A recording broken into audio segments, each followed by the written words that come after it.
Mais c'est quoi la biodiversité cultivée ? Je connais pas. C'est quoi les semences paysannes ? Une graine, c'est tout petit, ça se voit pas, on s'en fiche.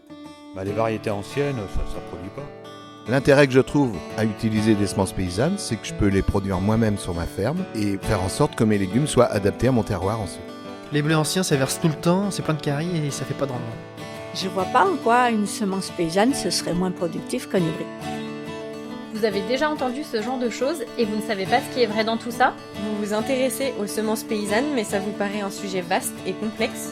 Alors bienvenue dans Cultiver la biodiversité, le podcast qui vous dit pourquoi la biodiversité, c'est un trésor à cultiver. Ben oui, la biodiversité, on connaît tous. On sait qu'elle est importante et en danger à cause de nos modes de vie actuels. Mais la biodiversité cultivée, est-ce que vous savez ce que c'est ? Pourquoi elle est importante ? Et est-ce que vous savez qu'elle aussi, elle est en danger ? La biodiversité cultivée, c'est les plantes qu'on cultive pour se nourrir. Et quand on parle de plantes, il ne faut pas oublier les graines. Donc la biodiversité cultivée, c'est une histoire de semences et d'alimentation.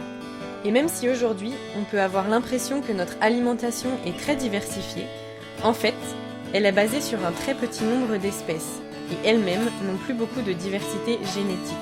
Mais heureusement, de plus en plus de personnes s'organisent pour la sauver et la remettre dans les champs et les assiettes. Alors si vous aussi, vous voulez agir avec ce que vous semez et ce que vous mangez, ici, on répond à vos questions et on vous donne des outils pour agir dans le monde agricole et la vie de tous les jours. Je suis Emma Flippon. Je suis Estelle Sercollet. Nous avons travaillé plusieurs années dans l'équipe Biodiversité cultivée et recherche participative à INRAE, l'Institut national de la recherche pour l'agriculture, l'alimentation et l'environnement. Et on veut transmettre notre expérience plus largement. Parce que beaucoup de gens s'intéressent à ce sujet, mais que c'est pas toujours très clair, on est là pour vous donner les clés pour comprendre cet univers passionnant. Dans ce podcast, on vous parle de biodiversité cultivée sous toutes ses coutures et on donne aussi la parole à ceux qui la cultivent, la transforment, l'étudient et la mangent, parce que c'est une aventure collective et motivante.